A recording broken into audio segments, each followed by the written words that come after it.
Hello friends, welcome back to cinema secrets. இன்னைக்கு இந்த வீடியோவில் நான் பேச போகிறது கடந்த ஒரு 10-15 வருஷத்தில் தமிழ் சினிமாவில் எவ்வளவோ நல்ல படைப்புகள் நல்ல படங்கள் வந்திருந்தது. ஆனால் அந்த படங்களெல்லாம் அந்த காலகட்டத்தில் ரசிகர்கள் மதிக்காத காரணத்தினால இன்னைக்கு ரீரிலீஸ் ஆகி அந்த படங்கள்லாம் பட்டைய கலப்புது, கோடி கணக்கில் வசூல் பண்ணுது அப்படின்னு நம்ம சொல்லலாம். பட் இருந்தாலும் இதில் வருத்தமான விஷயம் என்னன்னா, அன்னைக்கு அந்த படைப்பை கொடுத்த இயக்குனர்கள் இன்னைக்கு யாருமே பெரும்பாலான ஆட்கள் தமிழ் சினிமாவில் இல்லவே இல்லை, இயக்கத்தை விட்டு வெளில போயிட்டாங்கன்னு சொல்லலாம். ஆனால் அந்த இயக்குனர்களை அந்த காலகட்டத்தில் நம்ம கொண்டாடி இருந்தோம்னா இன்னைக்கு அவங்க இன்னும் நிறைய நல்ல படைப்புகளை கொடுத்திருப்பாங்க. நாமளும் இதெல்லாம் ஒரு படமா பார்த்தே ஆகணும்டா அப்படின்ற ஒரு கட்டாயத்தில் இன்னைக்கு ரிலீஸ் ஆகிற மொக்க படங்களை பார்த்து நம்ம கொண்டாடாம இருந்திருப்போம்.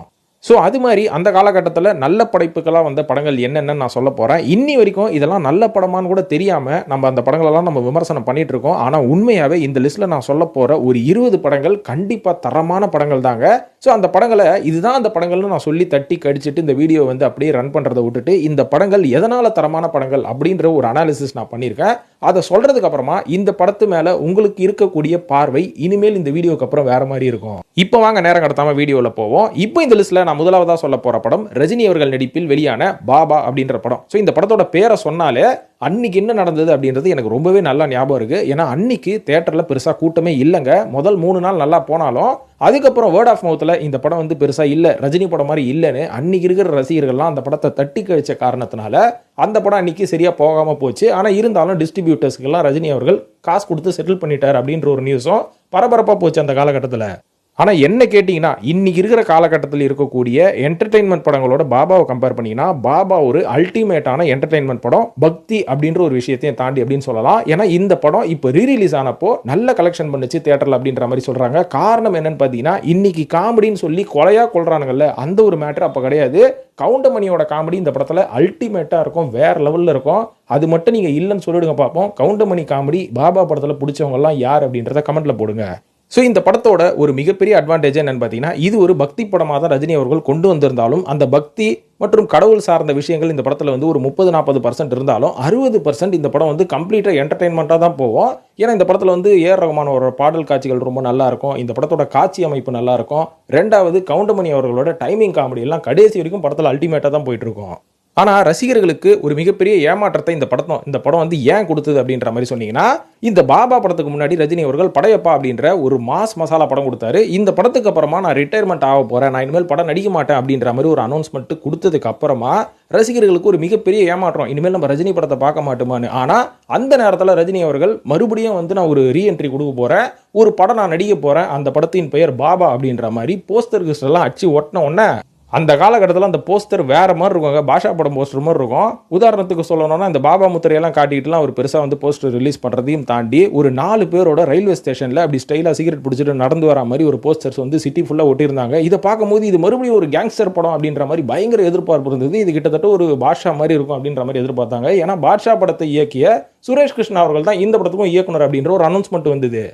அது மட்டும் இல்லாமல் மறுபடியும் படையப்பாக்கு அடுத்தபடியாக ஏஆர் ரஹ்மான் அவர்கள் இந்த படத்துக்கு இசையமைக்க போறாரு.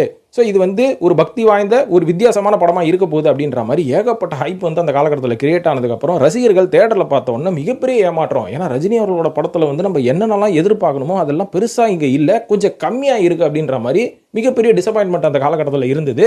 இது மட்டும் இல்லாமல் எல்லாரும் பாட்ஷா, அண்ணாமலை இந்த மாதிரியான ஒரு எதிர்பார்ப்போட உள்ள வந்தாங்க. மன்னன் படத்துக்கு அடுத்தபடியாக கவுண்டமணியும் ரஜினியும் இணைகிறாங்க. ஸோ இந்த மாதிரி ஏகப்பட்ட எதிர்பார்ப்புகள் இந்த படத்துக்கு அந்த காலகட்டத்தில் இருந்தது.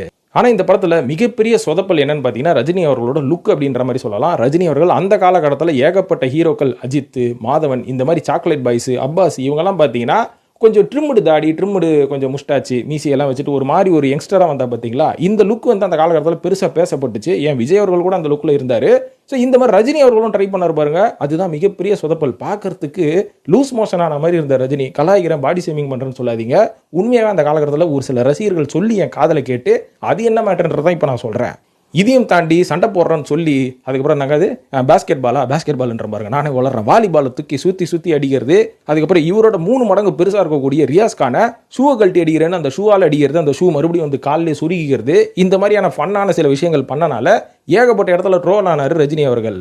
ஸோ இதனால இந்த படம் வந்து ஒரு பக்தி படம், ஒரு என்டர்டெயின் படம் அப்படின்னு தாண்டி போய் இது வந்து ஒரு ட்ரோல் படமாக மாறி போச்சு. அந்த காலகட்டத்தில் ரஜினியை கலாய்க்காத ஆட்களே கிடையாது. ஏன்னா ரஜினியோட லுக் வைஸாக இருக்கட்டும், அது ஒரு ரஜினியை கவுண்டமணி பார்க்கறதுக்கு ஒரே மாதிரி இருப்பாங்க. ரஜினி எதுக்கு அவ்வளோ சம்பளம், கவுண்டமணி வச்சு அந்த படத்தை ஃபுல்லாக எடுத்துகிட்டு போயிடலாம் அப்படின்ற மாதிரி ஒரு டிசப்பாயின்மெண்ட் அந்த காலகட்டத்தில் விமர்சனமாக அந்த மாதிரி வந்தது. மேக்கிங் வைஸ் இந்த படம் வந்து பயங்கர சொதப்பலாக இருந்தது. நான் சொன்ன ஏற்கனவே இந்த ஷூ காமெடி, அதுக்கப்புறம் ஃபைட் சீன்ஸ்லாம் பார்த்தீங்கன்னா பயங்கர சொதப்பலாக எடுத்திருப்பாங்க.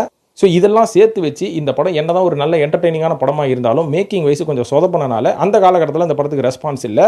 ஆனால் இன்னைக்கு எடுக்கிற படங்களோட கம்பேர் பண்ணால் பாபா ரொம்ப நல்லா இருக்குது அப்படின்னு இன்னைக்கு ரசிகர்கள் சொல்கிறாங்க. இதன் காரணமாக தான் பாபா படம் ரீரிலீஸ் ஆனதுக்கப்புறமா அந்த படம் நல்லா சக்கப்போடு போட்டுச்சு அப்படின்ற மாதிரி சொல்லப்படுது நண்பர்களே. ஸோ இந்த லிஸ்ட்டில் இரண்டாவதாக சொல்ல போகிற படம், ரசிகர்கள் தவறவிட்ட படம் என்னன்னு பார்த்தீங்கன்னா விக்ரம் அவர்கள் நடிப்பில் வெளியான கடாரம் கொண்டான் அப்படின்ற ஒரு படம் தான். இந்த படம் ரிலீஸுக்கு முன்னாடி போஸ்டர் வெளியிடும் போதே பயங்கர எதிர்பார்ப்பை கிளப்பி விட்டுச்சு. ஏன்னா விக்ரம் அவர்கள் வேற லெவலில் இருந்தார் பார்க்கறதுக்கு. சால்ட் அண்ட் பேப்பர் லுக்கு, நல்ல தாடி, அந்த மலேசியன் ஹேர் கட்டு, கையில் வந்து என்னங்க அந்த ஹேண்ட் கஃப் எல்லாம் போட்டுக்கிட்டு உடம்புல டாட்டூலாம் குத்திக்கிட்டு ரொம்ப கிளாஸாக இருந்தார். ஆனால் படத்தை போய் பார்த்தோன்னே எல்லாருக்கும் ஒரு மிகப்பெரிய எதிர்பார்ப்பு, என்னடா இது விக்ரம் படத்தில் எதிர்பார்த்த எதுவுமே இந்த படத்தில் இல்லையே. விக்ரமுக்குன்னு ஒரு ஹீரோயின் இல்லை, ஒரு த்ரிஷா இல்லை, ஒரு அசின் இல்லை, அதுக்கப்புறம் அவருக்குன்னு ஒரு சாங் இல்லை, ஓப்பனிங் சாங் இல்லை சாமி படத்தில் வரா மாதிரி, அதுக்கப்புறம் டூயட் சாங் இல்லை, இவர் பாட்டுக்கு ஒரு மாதிரி கிழமை மாதிரி சுற்றின்னு இருக்கிறாரு. அதுக்கப்புறம் யாரோ ஒருத்தனை காப்பாற்றுறேன்றாரு, இப்படியே மலேசியா ஃபுல்லாக சுற்றி வந்துட்டு இருக்கிறாரு அப்படின்ற மாதிரி இந்த படத்தை பார்த்துட்டு வெளில வந்து பல பேர் சொல்ல ஆரம்பிச்சிட்டாங்க. இதனாலே அடுத்ததான் இந்த படத்தை பார்க்கணும் அப்படின்ற எதிர்பார்ப்பு இருக்கிறவங்களுக்கு தேட்டருக்கு போகாமல் விடு சிடி வாங்கி பார்த்துடலாம் அப்படின்ற மாதிரி ஒரு மனநிலை மாறிட்டாங்க எல்லாருமே. பட் இருந்தாலும் இது ஆக்சுவலி ஒரு டிஃப்ரெண்ட்டான கதைங்க. இந்த படம் வந்து அந்த காலகட்டத்தில் செல்வா அவர்கள் இந்த படத்தை இயக்கும் போது பிரெஞ்சு படமான பாயிண்ட் பிளாங்க் அப்படின்ற ஒரு படத்தோட ரீமேக் அப்படின்ற மாதிரி அனௌன்ஸ் பண்ணிட்டாரு. பண்ணதுக்கு அப்புறம் கூட இந்த படத்தில் வந்து பாட்டு இருக்கணும், அதாவது அந்த தில்ராஜ் சொல்லுவார், பாட்டு வேணுமா பாட்டு இருக்கு, டான்ஸ் வேணுமா டான்ஸ் இருக்கு, ஃபைட் வேணுமா ஃபைட் இருக்கு, அந்த மாதிரிலாம் எதிர்பார்த்து தேட்டர் உள்ள போனால் இயக்குனரும் விக்ரமும் என்ன பண்ணுவாங்க. பட் இருந்தாலும் இது ஒரு நல்ல கமர்ஷியல் படம். இன்னைக்கு இருக்கக்கூடிய படங்களோட கம்பேர் பண்ணால் கடாரம் கொண்டான் ஒரு வித்தியாசமான, ஒரு சரியான மலேசியா கோலாலம்பூர் பேக்ட்ராப் கொண்ட சால்ட் அண்ட் பெப்பர் லுக்கோட இருக்கிற ஒரு நல்ல கமர்ஷியல் படம். ஆனால் அந்த படத்தை அந்த காலகட்டத்தில் நம்ம தேட்டருக்கெல்லாம் மிஸ் பண்ணிட்டோம். நிறைய பேர் அந்த படத்தை போய் தேட்டரில் பார்த்தாங்களா இல்லையா நம்மளுக்கு தெரியல. ஸ்க்ரீன் பிளே வைஸ் இந்த படம் வந்து ரொம்ப இன்ட்ரெஸ்டிங்காக இருக்கும். ஒரு இடம் கூட லேக் ஆகாது, ஒரு சீன் கூட மிஸ் ஆகாது. ஆனால் நம்ம எல்லாருமே மறுபடியும் ஒரு மசாலா படம் வேணும்னு போய் தேட்டரில் உட்கார்றதுனால இந்த மாதிரியான இன்ட்ரெஸ்டிங்கான வித்தியாசமான படங்களை அன்னைக்கு தேட்டரில் நம்ம மிஸ் பண்ணியாச்சு. இந்த லிஸ்ட்டில் மூன்றாவதாக சொல்ல போகிற இன்னொரு படம் ஜிவி பிரகாஷ் அவர்களோட வாழ்க்கையிலேயே நடித்த ஒரு உருப்படியான படம் அப்படின்ற மாதிரி சொல்லலாம். ஏன்னா ஜிவி பிரகாஷ் அவர்கள் எவ்வளவோ மொக்க படங்கள், கதையில்லாத படங்கள்லாம் நடிச்சிட்டு இருந்தார். ஆனால் அவரோட லைஃப்லையும் சர்வம் தாளமயம் அப்படின்ற ஒரு உன்னதமான ஒரு நல்ல கதை கொண்ட ஒரு படத்தில் நடித்தார். இந்த படத்தோட கதை என்னன்னு பார்த்தீங்கன்னா, மிருதங்கம் செய்கிறவன் ஒரு மிருதங்க வித்வானா ஆகக்கூடாதா அப்படின்றது தான் கான்செப்ட். இதை எவ்வளோ அழகாக ஒரு ரிதமிக்கா ஏஆர் ரஹ்மான் மியூசிக்கலோட ஒரு மியூசிக் ட்ராமாவாக கொண்டு போக முடியுமோ ராஜீவ் மேனன் அவர்கள் ரொம்ப அழகாக கொண்டு போயிருப்பார் இந்த படத்தை.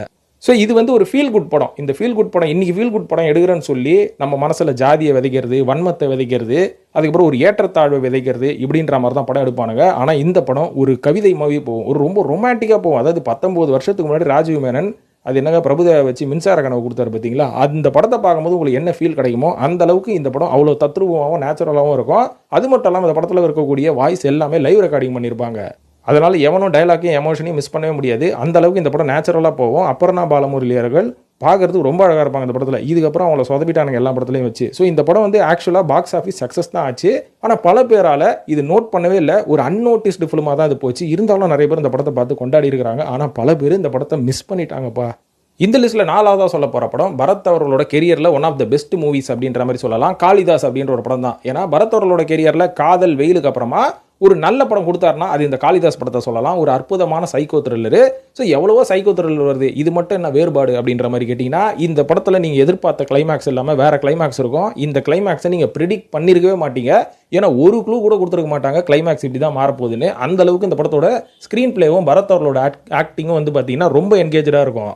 ஸோ அந்த அளவுக்கு ஒரு நல்ல சைக்கோ த்ரில்லர். இன்றைக்கி சைக்கோ த்ரில்லர்லாம் சைக்கோ வந்து கத்தி எடுத்துக்கிட்டு எல்லாரோட தலையும் வெட்டி பார்சல் பண்ணி வீட்டுக்கு வந்து போஸ்ட் அனுப்புவான் பார்த்தீங்களா, இந்த மாதிரி தேவையில்லாத சைக்கோ த்ரில்லர்லாம் இல்லாமல் இதுக்கு பின்னாடி ஒரு கதையும் இருக்கும். ரொம்ப இன்ட்ரெஸ்டிங்காக இருக்கும் அந்த படம். ரெண்டாவது வன்முறை ரத்தம் குத்தம்னு காமிக்காமல் ஒரு சைக்கோ அவனோட பிஹேவியர் எப்படி இருக்கும் அப்படின்றத ரொம்ப அழகாக ரீட் பண்ணி இந்த படத்தை எடுத்திருப்பாங்க. ஸோ காளிதாஸ் அப்படின்றது ஒரு சூப்பரான படம். நிறைய பேர் பார்த்துருக்கலாம், ஆனால் பல பேர் மிஸ் பண்ணனால இந்த படமும் அன்னோட்டிஸ்டாக போயிடுச்சு அப்படின்றது தான் வருத்தம். இப்போ அதனால தான் இதுக்கப்புறம் நம்ம பரத்துக்கு கம்பேக் கிடைக்கும்னு நினச்சா அதுக்கப்புறம் மறுபடியும் வந்து தொத்தா பையன், அக்கா பையன், ஃபாரின் மாப்பிள்ளைகள் இப்படிலாம் படத்தை நடிச்சு மறுபடியும் ஒரு கேங்ஸ்டர்னு ஒரு படத்தை நடிச்சார். அந்த படமும் பெருசாக நோட்டீஸ் ஆகலை. இப்போ மறுபடியும் காளிதாஸ் 2 நடிச்சிட்டு இருக்காராம். சீக்கிரமாக ரிலீஸ் ஆகுது. அந்த படமாச்சும் எப்படி இருக்குன்னு பார்ப்போம்.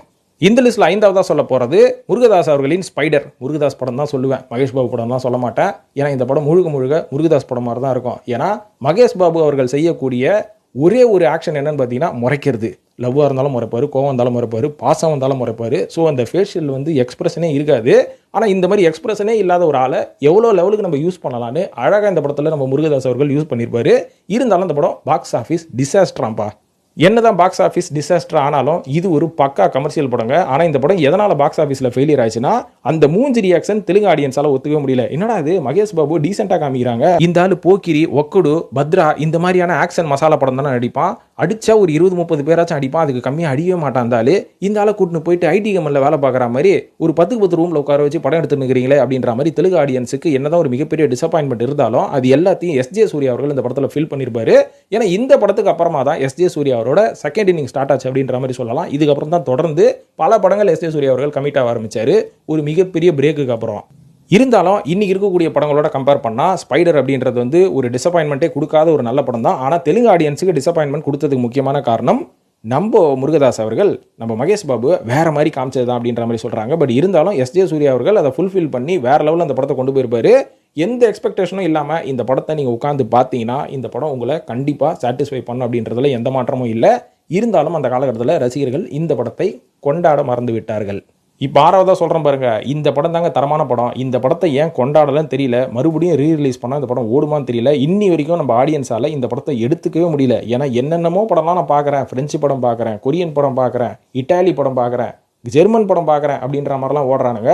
ஆனால் இந்த படம் ஆல் பாசினோ அவர்கள் நடித்த ஸ்கார்ஃபேஸோட இன்ஸ்பிரேஷன் அப்படின்றது எத்தனை பேருக்கு தெரியும்னு தெரியல. ஏன்னா இதே மாதிரி கதை தான் பில்லா 2வும், பில்லா 2 தான் அப்படியே ஆல் பாசினோ நடித்த ஸ்கார்ஃபேஸும். அதாவது ஸ்கார்ஃபேஸுக்கும் பில்லா 2க்கும் என்ன ஒரு டிஃபரன்ஸ் அப்படின்னு பார்த்தீங்கன்னா, ஸ்கார்ஃபேஸில் நம்மால் மயாமியிலேருந்து வந்து ட்ரக் டீலர் ஆவார், இவர் ஸ்ரீலங்காலேருந்து வந்து வெப்பன் டீலர் ஆவார், அவ்வளோதான். ஆனால் மேக்கிங் படி ரொம்ப அழகாக இருக்கும் அந்த படம். எனக்கு தெரிஞ்ச வரைக்கும் பில்லா 2 பில்லா 1ஓட 100% ஒரு வித்தியாசமான படம்னு சொல்லலாம். ஏன்னா பில்லா 1 அப்படின்றது வந்து ஒரு மிகப்பெரிய ஒரு சூப்பரான ஒரு வித்தியாசமான படம்லாம் ஒன்றுமே கிடையாதுங்க.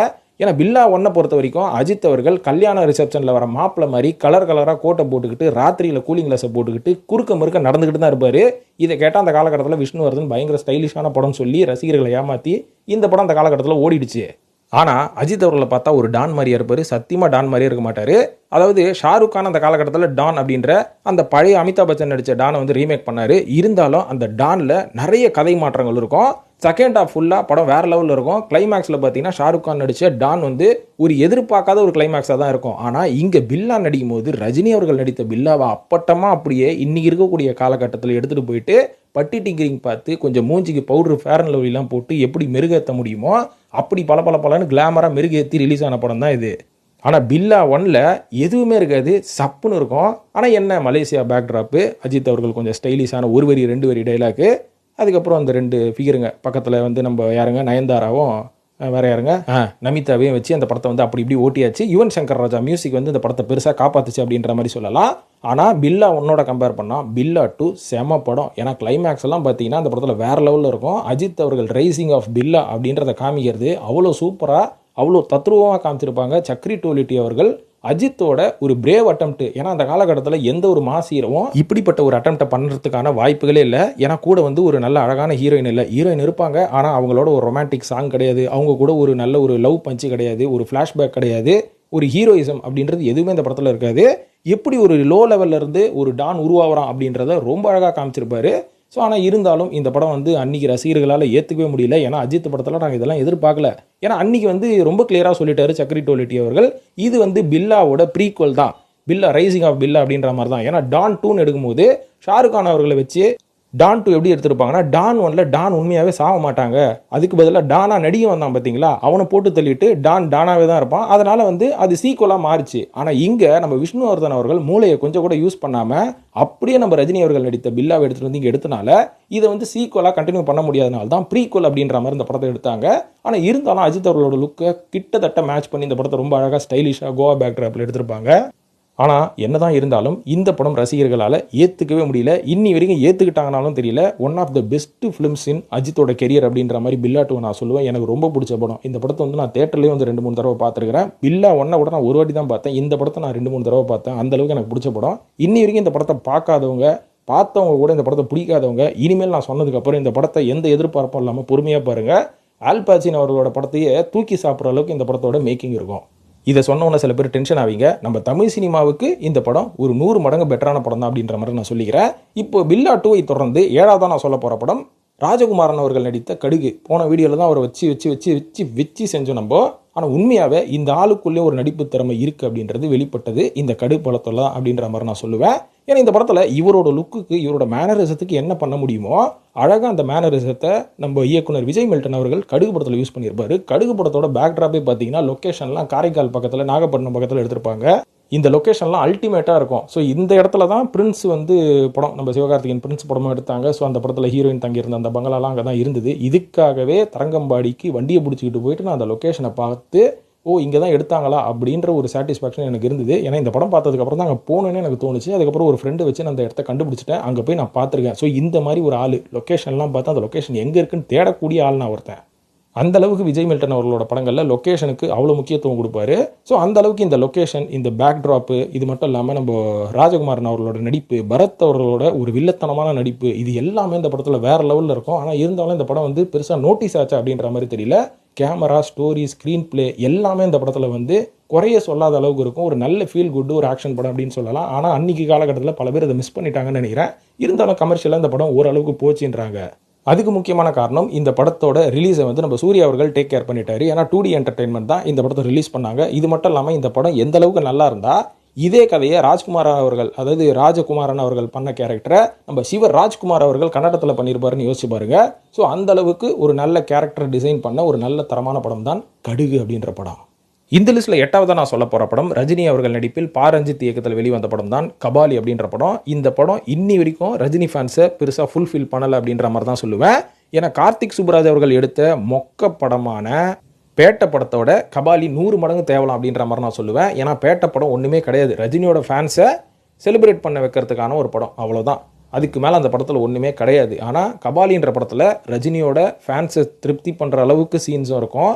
ரஜினி ஒரு நல்ல நடிகர் அப்படின்ற மாதிரியும் காமிக்கிற மாதிரி இருக்கும். அழகான மலேசியா பேக்ட்ராப்பு, அதில் இருக்கக்கூடிய ஒரு டான், ஒரு பாசிட்டிவான டான்னாலே அவன் வந்து கிரிமினல் ஆக்டிவிட்டீஸ் தான் பண்ணுவான் அப்படின்ற மாதிரி இருக்கிற ஒரு பிம்பத்தை உடைச்சி, டான்னா அவன் ஒரு ரெவல்யூஷனிஸ்டாகவும் இருப்பான். அவனோட மக்களுக்காக அவன் போராடும் போது இங்கே இருக்கிற சமுதாயம் மற்றும் இங்கே இருக்கிற அரசாங்கத்தினால அவன் ஒரு கெட்டவன்ற மாதிரி காமிக்கப்படுது அப்படின்ற ஒரு பாசிட்டிவ் சைட் ஆஃப் ரியல் டானை பற்றி எடுக்கப்பட்ட படம் தான் இந்த கபாலி. ஆனால் இருந்தாலும் அன்றைக்கி இருந்த காலகட்டத்தில் ரசிகர்களால் பெருசாக ரசிக்கப்படலை. அதாவது நிறைய ரஜினி ரசிகர்கள் இந்த படத்தை வந்து குறை தான் சொன்னாங்க. ஏன்னா எதிர்பார்த்தது எதுவுமே இல்லைங்க. ரஜினி வந்து பார்த்தா பொண்ணை பார்த்து அழுகுறாரு, பொண்டாட்டிக்காக வெயிட் பண்ணுறாரு, காதலிக்கிறாரு, ஒரு டான்னா ஒரு 200 பேர் அடிக்கணும்ல, அதெல்லாம் எதுவுமே இல்லை. கன் ஃபைட் இல்லை, அதுக்கப்புறம் ஒரு மிகப்பெரிய ஷூட் அவுட்ஸ் கிடையாது, எதுவுமே இந்த படத்தில் இல்லையே. நாங்கள் வந்து அமிதாப் பச்சன் நடித்த சர்க்கார், ஓம்கார் இந்த மாதிரிலாம் எதிர்பார்த்தோம், அதெல்லாம் எதுவுமே இல்லை இந்த படத்தில் அப்படின்ற மாதிரி பல ஃபேன்ஸ் வந்து டிசப்பாயிண்ட் ஆனது உண்டு. ஆனால் இன்றைக்கி இந்த படம் மறுபடியும் ரீரிலீஸ் ஆனால் இந்த படம் வந்து கண்டிப்பாக சக்கப்போடு போடும் அப்படின்றதுல எந்த ஒரு டவுட்டுமே கிடையாது. ஏன்னா இந்த படம் விஷுவலி அவ்வளோ நல்லா இருக்கும். ரஜினி அவர்கள் ரொம்ப வருஷத்துக்கு அப்புறம் நல்லா நடித்த படம், ஒரு ஃபீல் குட்டான படம். பேக்ட்ராப் மலேசியா கோலாலம்பூரை இந்த படத்தை தவிர வேறு எந்த படத்துலையும் அவ்வளோ அழகாக காமிச்சிருக்க மாட்டாங்க. ஸோ இதுக்காகவே நான் மலேசியாவும் போனேன்னா பார்த்துக்கோங்க. ஸோ இந்த படத்தையும் ஃபேன்ஸ் ரொம்ப பெருசாக கொண்டாடலை அப்படின்றதான் வருத்தம். பட் 320 கோடி ரூபா கலெக்ஷன் பண்ணுச்சுன்னு சொல்கிறாங்க. இருந்தாலும் இந்த படம் வந்து ரஜினி ஃபேன்ஸுக்கு ஒரு சின்ன டிசப்பாயின்மெண்ட் தான். 9ஆவதாக சொல்லக்கூடிய படம் தொட்டி ஜெயா. சிம்பு அவர்களோட கெரியர்லேயே one of the best movie அப்படின்ற மாதிரி சொல்லலாம். ஏன்னா இவரோட படம்லாம் வந்து மன்மதன், வல்லவன், மாநாடு இதெல்லாம் தான் சிறந்த படம் அப்படின்ற மாதிரி நீங்கள் சொல்வீங்க. தொட்டி ஜெயா எத்தனை பேர் பார்த்துருக்கீங்க? தொட்டி ஜெயாவில் வந்து சிம்பு அவர்கள் சிம்புவாகவே நடிச்சிருப்பாரு. இந்த எக்ஸ்ட்ரா ரஜினி மாதிரி நடிக்கிறது, இன்றைக்கி வந்த சிவகார்த்திகேயன் மாதிரி நடிக்கிறது, நான் அப்படியே உல்ட்டா பண்ணி சொல்கிறேன், அப்படி தாங்க ஆகிப்போச்சு காலகட்டம்.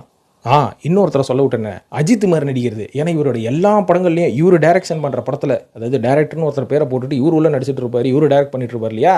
இந்த படத்தெல்லாம் அஜித்தோட மேனரிசம் ஏதாவது ஒரு சீனில் கொண்டு வந்துருவார், கொலையாக கொல்லுவார். அது எதுவுமே இல்லாமல் ஒரு ரியல் ராவான ரவுடி தொட்டி ஜெயாக்கு எப்படி காதல் வருது அப்படின்ற ஒரு அழகான கதையை விசி துரை இவர் சூப்பராக எடுத்திருப்பார். அதுவும் ஆர்டி ராஜசேகர் வந்து கேமராவில் பின்னி எடுத்துகிட்டு பாருங்க, மனுஷன் வேறு லெவலில் இருக்கும் விஷுவல்ஸ் எல்லாம். இதையும் தாண்டி இந்த படத்தில் ஹாரிஸ் ஜெயராஜோட மியூசிக்கு, பேக்ரவுண்ட் மியூசிக் எல்லாம் அந்த காலகட்டத்தில் நாங்கள்லாம் பயங்கரமாக என்ஜாய் பண்ணோம் தேட்டரில். எத்தனை பேர் இந்த படத்தை தேட்டரில் என்ஜாய் பண்ணீங்க? இன்றைக்கி ரீரிலீஸ் ஆனால் கூட பார்க்குறதுக்கு நம்ம ரெடி. ஏன்னா அந்தளவுக்கு ஒரு டெரரான படம். இன்னி வரைக்கும் இந்த படத்தை ரீப்ளேஸ் பண்ணுறதுக்கு ஒரு கத்தி ரத்தம் இல்லாமல் ஒரு கேங்ஸ்டர் படத்தை இன்றைக்கி எவனாலையும் கொடுக்க முடியாது. 1 லிட்டரு 2-3 லிட்டரு கேன் வாங்கி ரத்தம் ஃபுல்லாக கொட்டி தான் நீங்கள் படம் எடுக்கிறானுங்க. அதில் ரத்தம் நீங்கள் பார்க்க முடியாது. ஆனால் மெட்டலாக இருக்கும் விஷுவல்ஸ் எல்லாமே. அந்த அளவுக்கு தொட்டி ஜெயா ஒரு தரமான படம். ஸ்டண்ட்டெல்லாம் பார்த்தீங்கன்னா, அந்த லேம்ப் போஸ்ட்டை புடிங்கி அடிக்கிறது, இந்த மாதிரி வித்தியாசமான ஸ்டண்ட்டெல்லாம் அன்றைக்கி வந்து காலகட்டத்துக்கு புதுசு. இன்னி வரைக்கும் வந்து பெருசாக அந்த மாதிரிலாம் ஸ்டண்ட் எடுக்க மாட்றானுங்க. எல்லாம் ரோப்பு கீப்பு கிராஃபிக்ஸு சிஜி எல்லாம் போட்டு தான் பண்ணுறானுங்க. அன்றைக்கி ரொம்ப ராவாக இருக்கும் எல்லா ஃபைட்டும். இந்த படத்தில் ஃபைட் எஸ்பெஷலி பெருசாக பேசப்பட்டுச்சு. ஏன்னா பிதாமகனில் எந்த அளவுக்கு ராவான ஃபைட்டு நம்ம பார்த்துருப்போம் ஸ்டண்ட் சிவா அவர்களோட மேக்கிங்கில். ஸோ அந்த ஸ்டண்ட் சிவா தான் இந்த படத்துக்கும் வந்து ஸ்டண்ட் கோரியோகிராஃப் பண்ணியிருப்பாரு. பயங்கரமாக இருக்கும். அந்த அளவுக்கு ஒரு சூப்பரான கேங்ஸ்டர் படம். ஆனால் அன்றைக்கி காலகட்டத்தில் இந்த படம் பெருசாக போச்சு அப்படின்னு கேட்டிங்கன்னா பெருசாக போல. ஏன்னா ரசிகர்களால் பெருசாகவும் கொண்டாடப்படலை இந்த படம். ஓரளவுக்கு சுமாரான படமாக தான் போச்சு. ஆனால் இன்றைக்கி இருக்க காலகட்டத்தில் இந்த படம் ரிலீஸ் ஆச்சுன்னா அரசெல்லாம் ஒன்றுமே கிடையாது. தொட்டி ஜெயா தூக்கி சாப்பிட்றேன் அப்படின்ற மாதிரி சொல்லுவேன். மேபி ரீரிலீஸ் கூட வரலாம். ஆனால் எப்படி இருக்கும் ரெஸ்பான்ஸ்னு இன்னி வரையும் தெரியாது. நான் சொல்கிறத வச்சு நீங்கள் அந்த படத்தை ஒரு வாட்டி பாருங்கள். ஸோ இப்போ இந்த லிஸ்ட்டில் 10ஆவதாக சொல்ல போகிற படம் விக்ரமோட பெஸ்ட் மூவி அப்படின்னு என்ன கேட்டிங்கன்னா டேவிட் அப்படின்னு சொல்லுவாங்க. ஏன்னா அதில் ஒரு நடிப்பு நடிச்சிருப்பார் பாருங்கள். ஓவர் ஆக்டிங்கும் இருக்காது. அந்த கேரக்டரை ஜஸ்டிஃபை பண்ணுறதுக்காக ஒரு எக்ஸ்ட்ரா எஃபோர்ட் போட்டார்னும் இருக்காது. நேச்சுரலாக இருக்கும். கோவாவில் ஒரு ஆள் இருக்கிறான், நேரமும் குடிச்சுன்னு சுற்றின்னு இருப்பான். அவனுக்கு ஒரு காதல் வரும். ஆனால் அந்த காதலியே அவனை விட்டு மிஸ் ஆகிடும் அப்படின்ற ஒரு கதை ஒரு பக்கம் போவோம். இந்த பக்கம் ஜீவா ஒரு யங்ஸ்டரு, அவன் வாழ்க்கையில் வந்து பெருசாக சாதிக்க துடிக்கணும் அப்படின்ற ஒரு யங்ஸ்டரை இன்றைக்கி இருக்கக்கூடிய சமுதாயம் எப்படி அவனை சீர்குலைய வைக்குது அப்படின்ற மாதிரி இந்த பக்கம் ஒரு கதை. கடைசியில் அந்த 2 டேவிடும் ஒரு காலகட்டத்தில் மீட் பண்ணுறானுங்க. ஸோ இந்த ஒரு கதையை விஜய் நம்பியார் ரொம்ப அழகாக ஒரு கவிதை மாதிரி எடுத்துகிட்டு செம்மையாக இருக்கும் அந்த படம். அந்த படம் வந்து ரொம்ப ஸ்லோவாக தான் போகும். ஆனால் மேக்கிங் வைஸு கொஞ்சம் கொஞ்சமாக உங்களை அந்த கதைக்குள்ளேயே கொண்டு போய் அந்த கதைக்குள்ளேயே நீங்கள் ட்ராவல் பண்ணுற அளவுக்கு அந்த படம் வந்து மாற்றும். அந்த அளவுக்கு ஒரு ஃபீல் குட் படம் டேவிடு. இந்த படம் அந்த காலகட்டத்தில் பயங்கர டிசாஸ்டர். இந்த படத்தில் கிட்டத்தட்ட எனக்கு தெரிஞ்சு ஒரு பாட்டுக்கும் ஒரு மியூசிக் டைரக்டர் ஒர்க் பண்ணாங்க. கனவேக்கு மட்டும்தான் அனிருத் அவர்கள் மியூசிக், மற்ற எல்லாத்துக்கும் வேறு மியூசிக் டைரக்டர்ஸு. ஆனால் பாக்ஸ் ஆஃபீஸில் இது ஒரு மிகப்பெரிய நெகட்டிவ் பாக்ஸ் ஆஃபீஸு. ரிவ்யூஸ் ஓரளவுக்கு பாசிட்டிவாக வந்தது. இந்த படத்தை வந்து ஹிந்தியில் கூட ரீமேக் பண்ணாங்க. பைலிங்குவலாக எடுத்தாங்கன்னு நினைக்கிறேன். ரீமேக் பண்ணலை. பட் இது வந்து யாரை மிஸ் பண்ணக்கூடாத ஒரு படம். மிஸ் பண்ணியிருந்தீங்கன்னா டேவிட் படத்தை பாருங்கள்.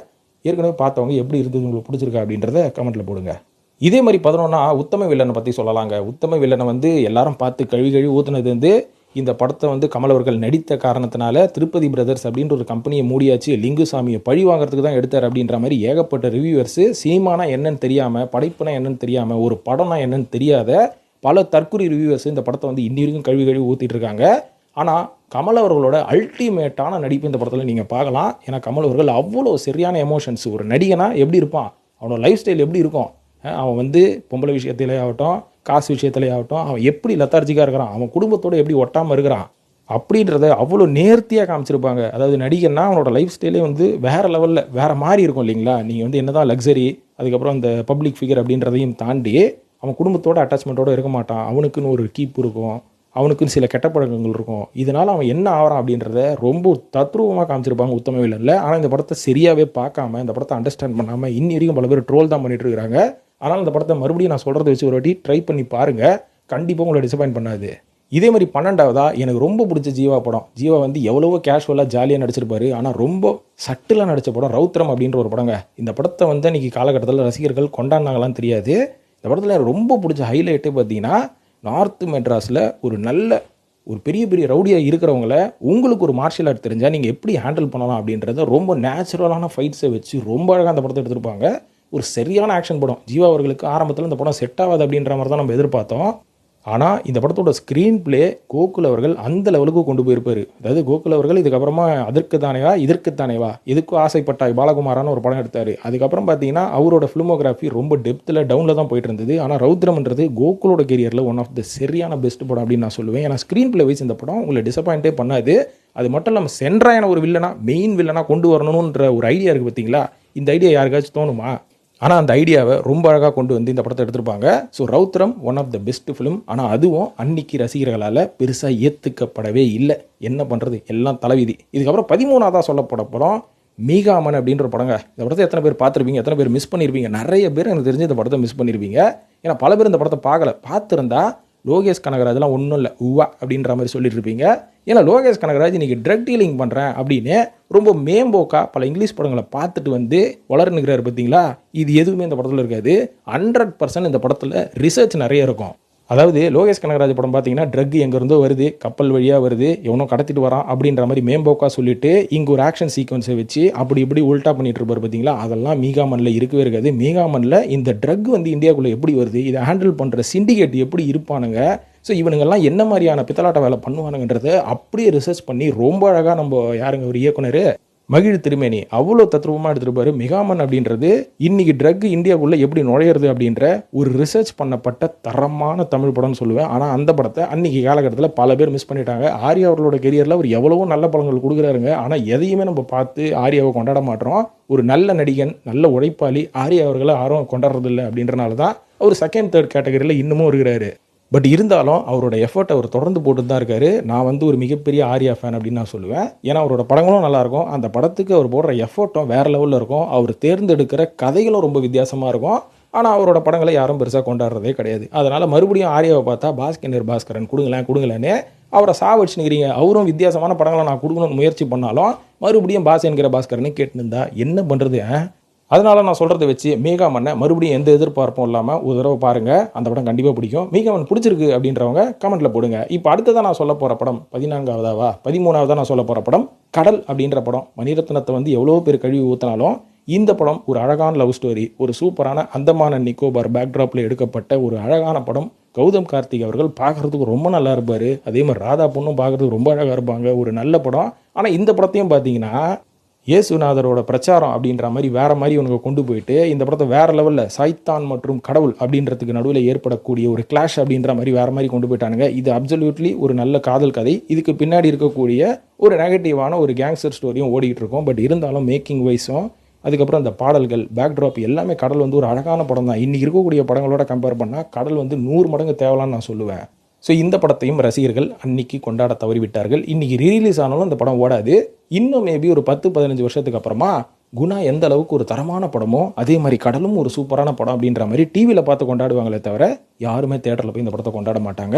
ஏன்னா நம்ம ரசிகர்களோட மனசை அப்படி குழப்பி விட்டாச்சு எல்லாருமே. அதனால் நல்ல படங்களை பாருங்கள் நண்பர்களே. இன்றைக்கி நல்ல படமாக இல்லைனா கூட அந்த படத்தை நம்ம கொண்டாடிக்கிட்டு இருக்கோம். காரணம் என்னென்னா வேறு வழி இல்லை, அதுதான் பார்த்து தொலைன்ற மாதிரி தலை விதியே.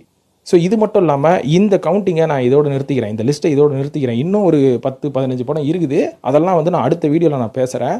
ஸோ அதெல்லாம் என்ன படங்கள் நீங்களும் உங்களோட கமெண்ட்டை போடுங்களேன். ஏன்னா நானும் இந்த படத்தை பெருசாக எதிர்பார்த்தேங்க. ஆனால் இன்றைக்கி ரசிகர்கள் இந்த படத்தை கொண்டாடலை அப்படின்னு நீங்களும் நினைக்கிற படங்களை கமெண்ட்டில் போடுங்க. ஆனால் இந்த மாதிரியான படங்கள் ஏன் இப்படி வருது, இன்றைக்கி எதனால் இந்த அளவுக்கு குவாலிட்டியான படங்கள் வரல அப்படின்ற மாதிரி எனக்கு கேட்டிங்கன்னா அதுக்கு ஒரே ஒரு காரணம் தான்ப்பா. அது வேறு ஒன்றுமே இல்லைங்க. கடந்த ஒரு 10 வருஷமாக ஷார்ட் ஃபிலிம் மேக்கர்ஸ் மற்றும் யூடியூப்பில் வீடியோ போடுறவங்க, யூடியூப் ஷார்ட் ஃபிலிம் மேக்கர்ஸ் இவங்க எல்லாமே தமிழ் சினிமாவோட தவிர்க்க முடியாத ஒரு ஸ்டார் டைரக்டர் அப்படின்ற ஒரு கேட்டகரியில் வந்தது தான் பிரச்சனை அப்படின்ற மாதிரி சொல்லுவேன். ஸோ இவங்கெல்லாம் வரக்கூடாதா, ஷார்ட் ஃபிலிம் எடுத்தவங்க படமே எடுக்கக்கூடாதா அப்படின்ற மாதிரி கேட்டிங்கன்னா நான் மொத்தமாக 100% அவங்கள நான் சொல்லலை. ஆனால் கிட்டத்தட்ட ஒரு 90% இந்த மாதிரி ஆட்கள் படம் எடுக்கிறனால தான் இவங்களோட படம் அந்த அளவுக்கு தரமாக குவாலிட்டியாக வரமாட்டேங்குதுன்னு சொல்லுவேன். பட் இருந்தாலும் இதில் ஒரு 10% டேரக்டர் ஷார்ட் ஃபிலிம் எடுத்தவங்க கூட இன்றைக்கி நல்ல தரமான படங்களை கொடுத்துக்கிட்டு தான் இருக்காங்க. அவங்க தான் சினிமாவை காப்பாற்றிட்டு இருக்காங்கன்னு நான் சொல்லுவேன். ஆனால் இந்த 90% டேரக்டர்ஸ் ஷார்ட் ஃபிலிம் எடுத்தவங்க பண்ணுற தப்பே என்னன்னு பார்த்தீங்கன்னா, இவங்க ஷார்ட் ஃபிலிம் எடுக்கும்போது இவங்களோட கண்டென்ட்டு ரொம்ப சின்னதாக தான் இருக்கும். அதாவது அந்த கண்டென்ட்டை வச்சு நீங்கள் அதிகப்படியாக ஒரு டியூரேஷனாக ஒரு 15 நிமிஷம் இல்லை இருந்து ஒரு 20 நிமிஷம் இல்லை அதிகப்படியாக ஒரு 30 நிமிஷம் அந்த கதையை அந்த ஒன்லைனை வச்சு நீங்கள் த்ரூ அவுட்டாக கொண்டு போகலாங்க ஒரு சின்ன ஸ்க்ரீன் பிளே வச்சு. ஆனால் அந்த மாதிரி ஒரு ஒன்லைன் ஒரு சின்ன ஸ்டோரி பேக் ஸ்டோரி இருக்கக்கூடிய ஒரு கதையை எடுத்து நீங்கள் 1.5 மணி நேரம் 2 மணி நேரம் எடுத்துகிட்டு போகிற மாதிரி இருந்தால் அதுக்கு தகுந்த ஸ்க்ரீன் பிளே ஒர்க்கு நீங்கள் பண்ணணும். ஆனால் இந்த ஷார்ட் ஃபிலிம் எடுக்கக்கூடிய அந்த இயக்குனர்கள்லாம் என்ன பண்ணுவாங்க, ஷார்ட் ஃபிலிம் எடுத்த ஒரு மனநிலையிலேயே இவங்களால ஒரு 30 நிமிஷம் ஒரு படத்தை என்கேஜிங்காக கொண்டு போக முடியுமே தவிர ஒரு 1.5 மணி நேரம் 2 மணி நேரமாக அதை எடுத்துகிட்டு போகிறதுக்கான கெப்பாசிட்டி உங்ககிட்ட பெருசாக இருக்காது. ஏன்னா அந்த கெப்பாசிட்டி நீங்கள் வளர்த்துக்கணும்னா உங்ககிட்ட கதை எழுதும் திறன் இருக்கணும், ஒரு ஸ்கிரிப்ட் டெவலப் பண்ணுற ஒரு திறன் இருக்கணும், ஸ்க்ரீன் பிளே எழுதுகிற திறமை இருக்கணும். அது மட்டும் இல்லாமல் ஒரு படத்தை 2.5 மணி நேரம் 3 மணி நேரம் கொண்டு போனோன்னா 60லேருந்து 65 சீன்ஸ் நீங்கள் எழுதணும். ஸோ அந்த சீன்ஸை நீங்கள் டிஸ்கஸ் பண்ணி பிரித்து எழுதுகிற ஒரு திறமையும் இருக்கணும். இந்த திறமைகள் எல்லாமே உங்களுக்கு எப்போ வரும்னா, நீங்கள் போய் ஒரு இன்ஸ்டியூட்டில் போய் நான் ஃபிலிம் மேக்கிங் படிச்சுட்டு வந்துட்டேன் அப்படின்ற மாதிரி படிச்சுட்டு வந்தால் மட்டும் பத்தாது. நீங்கள் ஒரு நல்ல இயக்குனர்கள் கூட ஒர்க் பண்ணணும். கிட்டத்தட்ட ஒரு 2-3 வருஷமோ இல்லை ஒரு 5 வருஷமோ ஒரு 4-5 படத்தில் நீங்கள் ஒரு உதவி இயக்குனராக ஒர்க் பண்ணி ஒரு அசோசியேட் டைரக்டர் கோ டைரக்டராக ஒர்க் பண்ணி அந்த கதையோட டிஸ்கஷனில் அந்த டைரக்டர் கூட உட்காந்து அவருக்கு சில இன்புட்ஸை நீங்கள் கொடுக்க உங்களுக்கு கிரியேட்டிவிட்டி வரும். இதையும் தாண்டி நீங்கள் நிறைய படங்களை பார்த்து இன்ஸ்பயர் ஆகி நீங்கள் எடுக்கிறத விட்டுட்டு நீங்கள் நிறைய புக்ஸ் படிக்க ஆரம்பிக்கணும். ஏன்னா நீங்கள் புக்ஸ் படிக்க உங்களோட நாலேஜ் ஆட்டோமேட்டிக்காக கெயின் ஆகும். அது மட்டும் இல்லாமல் உலகத்தில் நடக்கிற நிறைய விஷயங்களை நீங்கள் சப்கான்ஷியஸாக உள்ளே கொண்டு போயிட்டே இருப்பீங்க. ஸோ கொண்டு போக உங்களோட படைப்புகளில் நீங்கள் எழுதும் போது உங்களுக்கு ஒரு ஐடியாஸ் தானாகவே பிறக்கும். நீங்கள் வந்து இந்த படத்தை பார்த்து இன்ஸ்பயர் ஆகி இந்த சீனை எடுக்கிறேன், வேறு படத்துலேருந்து இன்ஸ்பயர் ஆகி எடுக்கிறேன் அப்படின்றதெல்லாம் உங்களுக்கு தேவையே கிடையாது. நீங்கள் படிக்க ஆட்டோமேட்டிக்காக உங்கள் சப்கான்ஷியஸில் போவோம். நீங்கள் ஒரு படத்தில் போய் ஒரு 4 வருஷம் 5 வருஷம் நீங்கள் ஒர்க் பண்ணும்போது அந்த ஒர்க்கிங் ப்ராசஸ் உங்களுக்கு தெரியும். அந்த கதையை வந்து எப்படி பவுண்டாக நம்ம க்ரியேட் பண்ணணும் அப்படின்ற ஒரு ப்ராசஸை நீங்கள் தெரிஞ்சுப்பீங்க. ஏன்னா இன்றைக்கி பல இயக்குநர்கள் கிட்ட பவுண்டட் ஸ்கிரிப்டே கிடையாதுங்க. ஏன்னா பவுண்டட் ஸ்கிரிப்ட்னா என்ன சொல்லுவாங்கன்னா, சீன் பை சீன் ஒரு படத்தோட கதையை நீங்கள் அழகாக சீன் பை சீன் எடுத்து ஒரு பெரிய புக்காக போட்டு இதை தான் நம்ம இன்றைக்கி எடுக்க போகிறோம், இன்றைக்கி ஒரு சீன் 2 சீன் தான் நம்ம ஷூட் பண்ண போகிறோம்னா அந்த ஒரு சீன் 2 சீனை ரொம்ப அழகாக நீங்கள் எடுத்துக்கிட்டு வந்துடணும். டைம் இருக்குதுன்னு சொல்லி நீங்கள் 3வது சீன் எடுத்தீங்கன்னா அந்த 3வது சீனுக்கு நீங்கள் எடுக்கக்கூடிய எஃபர்ட்டும் டைமும் வேஸ்ட்டு தான். ஸோ இந்த மாதிரி பேசிக் ப்ராசஸ்ஸு பெருசாக எந்த ஒரு ஷார்ட் ஃபிலிம் மேக்கர்ஸுக்கும் தெரியாமல், ஏன்னா அவங்க யார் கீழேயும் ஒர்க் பண்ணியிருக்க மாட்டாங்க. அவங்க இன்ஸ்பயர் ஆனது வந்து பார்த்திங்கன்னா நிறைய படங்கள் பார்த்து இன்ஸ்பயர் ஆகிருப்பாங்க. பெரும்பாலான ஷார்ட் ஃபிலிம் மேக்கர்ஸ் வந்து புக்ஸ் படிக்கிற பழக்கம் அவங்களுக்கு அதிகமாக இருக்காது. அவங்க ஒரு ஆர்வத்தில் உள்ளே வந்துடுவாங்க, அதுக்கப்புறம் ஒரு படத்தை எடுப்பாங்க. அந்த ஷார்ட் ஃபிலிம் வந்து ஒரு சில ஃபிலிம் மேக்கர்ஸ் மற்றும் ஒரு சில ப்ரொடியூசர்ஸால் கொஞ்சம் ரெகக்னைஸ் பண்ணப்படும். ஒரு சில ப்ரொடியூசர்ஸ் இந்த பையனை நம்பி சின்ன பட்ஜெட் போடலான்னு போடுவாங்க. அதை வச்சு அவங்க ஒரு 1.5 மணி நேரம் 2 மணி நேரம் படம் எடுப்பாங்க. அந்த படம் சம்டைம்ஸ் வெற்றி அடைஞ்சிடும், ரசிகர்களால் கொஞ்சம் ஏற்றுக்கப்படும், ஓகே என்டர்டெய்னிங் தான் இருக்குன்னு. ஆனால் அந்த 2வது 3வது படத்துக்கு அப்புறமா இவங்களால் அந்த ஒரு ப்ரெஷரை தாண்டி ஹெவியாக எடுத்துகிட்டு போகவும் முடியாது. அந்த ப்ரெஷருக்கு ஏற்ற மாதிரி இவங்களால் படத்தை கொடுக்கவும் முடியாது. ஏன்னா உள்ள சரக்கு இருந்தால் தானே கொடுக்க முடியும். அந்த சரக்கு வேணும்னா நீங்கள் இவ்வளோ விஷயங்களை கிராஸ் பண்ணி வரணும், இவ்வளோ லேர்னிங்கை வந்து நீங்கள் பண்ணணும், இவ்வளோ இடத்துல நீங்கள் எக்ஸ்பீரியன்ஸ்டு ஆள் கூட ஒர்க் பண்ணணும். இது எதுவுமே பண்ணாமல் உங்களுக்கு எங்கேருந்து இன்புட்டு கிடைக்கும்? அதனால தான் இன்றைக்கி ஒரு படம் முதல் படம் நல்ல படமாக கொடுத்தாலும் அடுத்த படம் 2வது படம் 3வது படம் இவங்களால் தாக்கு பிடிக்க முடியாத காரணத்தினால டக்குன்னு ஹீரோவாக ஜம்ப் ஆயிடுறாங்க. அது அப்படி இல்லை, ஒரு 4வது படம் 5வது படம் எடுக்கிறேன்னா ரிவ்யூவர்ஸால் கழுவி ஊற்றப்படுகிறார்கள். ஃபார் எக்ஸாம்பிள் இன்றைக்கி லோகேஷ் கனகராஜ் எதனால் ஜம்ப் ஆகி டிசின்ற படத்தில் நான் ஹீரோவை நடிக்க போகிறேன் அப்படின்னாருன்னா அவர்கிட்டையும் சரக்கு கிடையாது. இந்த பக்கம் பாருங்கள், டூரிஸ்ட் ஃபேமிலின்னு ஒரு படம் எடுத்தார். அவர் வந்து அடுத்தடுத்து பெரிய படங்கள் கொடுப்பார் அப்படின்ற மாதிரி எதிர்பார்த்தாங்க. ஆனால் டூரிஸ்ட் ஃபேமிலி என்னை 100% சாட்டிஸ்ஃபை பண்ணல. ஓகே, ஒரு நல்ல படம் தான், அதுவும் ஒரு ஷார்ட் ஃபிலிம் கண்டென்ட் தான். அது என்ன அளவுக்கு முக்கி தள்ளிட்டு போக முடியுமோ தள்ளிட்டு போய் அந்த படத்தை கொடுத்துட்டாரு. இப்போ 2வது படத்துக்கு பெருசாக கண்டென்ட் இல்லாதனால வித்லவ் அப்படின்ற படத்தில் ஹீரோ நடிச்சு அந்த படம் கழுவி ஊற்றப்படுது ரிவ்யூவர்ஸால். இந்த மாதிரி பல இயக்குனர்கள் ஷார்ட் ஃபிலிம் பண்ணிவிட்டு அடுத்த படத்தை கேரி பண்ணுறதுக்கு கையில் கதை இல்லாமல் அந்த படத்தை எப்படி கொண்டு போகிறதுன்னு தெரியாமல் பல பேர் வந்து படம் பண்ணுறதை ரொம்ப ஸ்லோவாக பண்ணி இன்றைக்கி நல்ல படங்களை உங்களால் கொடுக்க முடியல. அதனால் ரசிகர்களாகி நீங்கள் நல்ல படம் ஒருத்தனோட ஒரு இயக்குனரோட அவன் பேக்ரவுண்ட் எப்படி இருக்குது, அவன் ரொம்ப தத்ரூபமான படங்கள் கொடுக்குறான்னா அந்த படத்தை நல்ல படத்தை நீங்கள் ஆராய்ந்து நீங்கள் அந்த படத்துக்கு ரெஸ்பான்ஸ் கொடுத்தா மட்டும்தான் அந்த மாதிரி நல்ல இயக்குனர்கள் தொடர்ந்து படம் பண்ணுவாங்க. அதை விட்டுட்டு உங்களுக்கு எல்லாமே தேட்டரிகளில் போய் நான் கொண்டாடணும், எக்ஸ்பீரியன்ஸ் வந்து பயங்கரமாக இருக்கணும், அந்த படத்தில் பாட்டு இருக்குது, 4-5 ஹீரோக்கள் வராங்க, இப்படி எப்படி ரத்தம் தெரியுது, புரட்சி பேசுகிறான், ஜாதி ஏற்றத்தாழ்வு பேசுகிறான்னு சொல்லி நீங்கள் வர இயக்குனர்கள் எல்லாருக்குமே இந்த மாதிரி ஒரு நெகட்டிவான ஷேட்ஸில் இருக்கிற இயக்குனர்களுக்கெல்லாம் நீங்கள் ஆதரவு கொடுக்க ஆரம்பிச்சிட்டிங்கன்னா இனிமேல் வருங்காலத்தில் இப்பேற்பட்ட படங்கள் தான் வரும். ஏன்னா ப்ரொடியூசர்ஸும் 10 ரூபா போட்டால் 20 ரூபா எடுக்கணுன்ற மனநிலை தான் வருவான், வேறு எந்த ஐடியாலும் வரமாட்டானுங்க. காரணம் என்னென்னு பார்த்தீங்கன்னா இன்றைக்கி ஸ்டூடியோஸ் எதுவுமே படம் ப்ரொடியூஸ் பண்ணுறது கிடையாது. எல்லாமே ரியல் எஸ்டேட்காரங்க, அதுக்கு ஒரு அரசியல்வாதிகள், இவங்களாம் தான் வந்து இன்வெஸ்ட் பண்ணுறனால அவனுக்கு 10 ரூபா போட்டால் 20 ரூபா வரணும், அது என்ன படைப்பு என்ன கன்றாவியாக இருந்தாலும் நம்மளுக்கு பரவாயில்ல அப்படின்ற மாதிரி ஒரு மனநிலை தான் அவங்க காசு போடுவாங்க. நல்ல படங்கள் வந்து இயக்கிறதுக்கான ஒரு கதைக்களம் ஒரு சூழலும் இவங்களுக்கு அமையாமல் போவோம், இவங்ககிட்ட நல்ல கதையும் இருக்காது. ஸோ இதனால தான் இன்றைக்கி இவ்வளோ பிரச்சனை தமிழ் சினிமாவில். பெரும்பாலான படங்கள் வந்து ரொம்ப எமோஷ்னலாகவும் அவார்டு வின்னிங் படம் மாதிரியும் டாக்குமெண்ட்ரி மாதிரியும் எடுத்துனுக்கிறானுங்க. கேட்டால் நான் மலையாள படம் மாதிரி எடுக்கிறேன்றாங்க. மலையாள படம் அப்படின்றது ஆரம்ப கட்டத்தில் இருந்து இப்படியே இதே ஸ்டைலில் தாங்க போவோம். மலையாள படம் மாதிரி எடுக்கணும்னா நாங்கள் மலையாள படத்தையே பார்த்துட்டு போயிடுவோம், எதுக்கு தமிழ் படத்துக்கு வரோம்? தெலுங்கு படம் மாஸ் மசாலா படம் வேணும்னா நாங்கள் தெலுங்கு பார்க்குறோம், ஃபீல் குட் படம் வேணும்னா நாங்கள் மலையாளம் பார்க்குறோம், தமிழ் படத்துக்கு எதுக்கு வந்து நாங்கள் பார்க்கணும்? அதுக்கான ஒரு சின்ன கிளாரிட்டியை கூட, தமிழ் படம் பார்க்குறோன்னா தேட்டர் செலிப்ரேஷன் இருக்கணும், ஜாலியாக இருக்கணும், நல்ல கதை நல்ல பாட்டு நல்ல டான்ஸ் எல்லாமே இருக்கணும்.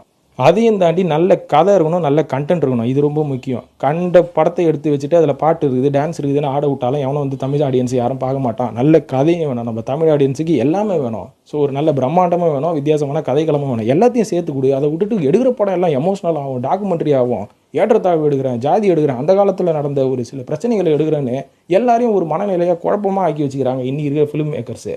காரணம் என்ன, நம்மகிட்ட கதை கிடையாது. ஒரு லைனை மட்டும் ஏதாவது ஒரு புக்கை படிச்சு எடுத்துப்பானுங்க, அந்த லைனை எப்படி டெவலப் பண்ணணுமோ ஒரு 2 மணி நேரம் உட்காந்து பல பேரோட பேசி டெவலப் பண்ணி விட்ருவானுங்க, குழப்பி விட்ருவானுங்க. இது தாங்க நடந்துனுக்குது இன்றைக்கி. அதனால தாங்க தமிழ் சினிமா நீ டவுனில் போயிடுது. நேற்று வந்து கன்னடாக்காரங்க ஒரு கேஜிஎஃப்னு கொடுத்துட்டு அடுத்தடுத்து காந்தாராகுன்னு தரன்னு தொடர்ந்து ஒரு நல்ல இன்ட்ரெஸ்டிங்கான படங்களை கொடுக்குறாங்க, ஒரு சினிமாட்டிக் எக்ஸ்பீரியன்ஸை கொடுக்குறாங்க. இன்றைக்கி தமிழ் படத்தில் எங்கே சினிமாட்டிக் எக்ஸ்பீரியன்ஸ் இருக்குது சொல்லுங்கள் பார்ப்போம். இவ்வளவு என் டூரிஸ்ட் ஃபேமிலியிலே சினிமாட்டிக் எக்ஸ்பீரியன்ஸ் இல்லைங்க. அந்த படம் வந்து மிக தலை சிறந்த படம்னு சொல்கிறீங்க. தலை சிறந்த படம்லாம் இல்லை, அது ஒரு நல்ல படம் அவ்வளோதான். ஆனால் இந்த படத்தையே தலை சிறந்த படம் கொண்டாடுற அளவுக்கு உங்கள் மனநிலையை மாற்றி வச்சிட்டானுங்க அவ்வளோதான்.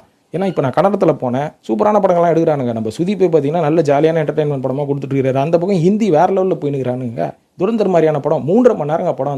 அந்த படம் 3.5 மணி நேரம் போரே அடியில. ஏன்னா அந்த படம் வந்து ஷார்ட் ஃபிலிம் மேக்கர்ஸ் எவனுமே அந்த படத்தை வந்து எடுக்கல. ஒரு நல்ல ரிசர்ச் பண்ணி அந்த படத்துக்கு பின்னாடி என்ன இருக்குன்னு அவன் ஆராய்ச்சி பொறுமையாக அந்த படத்தை எடுத்து வச்சிருக்கான். அதனால அந்த படம் ரசிக்கும் தன்மையாக இருக்கிறது.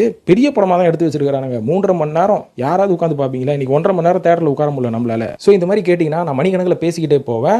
விஷயம் என்னன்னு பார்த்தீங்கன்னா, இன்னைக்கு இருக்கக்கூடிய தமிழ் இயக்குனர்கள் ஷார்ட் ஃபிலிம் பேக்ட்ராப்லேருந்து வந்து சினிமாவை பெருசாக கற்றுக்காம அவங்ககிட்ட இருக்கிற சின்ன எக்ஸ்பீரியன்ஸை வச்சு நான் முக்கி படத்தை எடுக்கிறேன்னு சொல்லி என்டர்டைன்மெண்ட்டாகவும் வயலன்ஸாகவும் கொடுத்து எடுக்கிறனால தான் இன்னைக்கு ரசிகர்கள் தமிழ் சினிமாவை பெருசாக ரசிக்கிறது இல்லை. அதனால தான் பழைய படங்கள் என்னதான் ரீரிலீஸ் ஆனாலும் எல்லாமே சக்கப்போடு போடுது அப்படின்றது தான் உண்மை. இன்றைக்கி பாருங்க, மின்னலே வரப்போதான், மௌனம் பேசியதை வரப்போதான். பாருங்களேன், இன்றைக்கி அவங்ககிட்ட வித் லவ்னு ஒரு படத்தை ரிலீஸ் பண்ணால் அது ஓடலை. ஆனால் மின்னலேவும் மௌனம் பேசியதும் சக்கப்போடு போடும் பாருங்க ரீரிலீஸில். ஸோ இதை சொல்லிட்டு நான் இந்த வீடியோ முடிச்சுக்கிறேன் நண்பர்களே. இந்த வீடியோவில் நீங்கள் பார்த்த படங்கள் எந்த படங்கள் உங்களுக்கு ரொம்ப பிடிச்ச படம்? அது மட்டும் இல்லாமல் நான் ஒரு சில படங்கள் எனக்கு பிடிக்குங்க, பட் இருந்தாலும் அது வந்து அந்த காலகட்டத்தில் பெருசாக போகலன்றது எனக்கு ஒரு வருத்தம் அப்படின்னு நினச்சிங்களாலும் அது என்ன படம் அப்படின்றத கமெண்ட்டில் போடுங்க. ஸோ நான் வீடியோவில் பிளா நிறைய பேசுகிறேன் அப்படின்ற மாதிரி சொல்கிறாங்க. கம்மியாக பேசுறதுக்கு இது ஷார்ட்ஸ் கிடையாதுங்க, இது மெயின் ஸ்ட்ரீம் பெரிய லென்த் வீடியோ. அதனால் பொறுமையாக பேசுவேன். பொறுமை இருக்கிறவங்க ஃபுல்லாகவே கேளுங்க நண்பர்களே. நன்றி, வணக்கம்.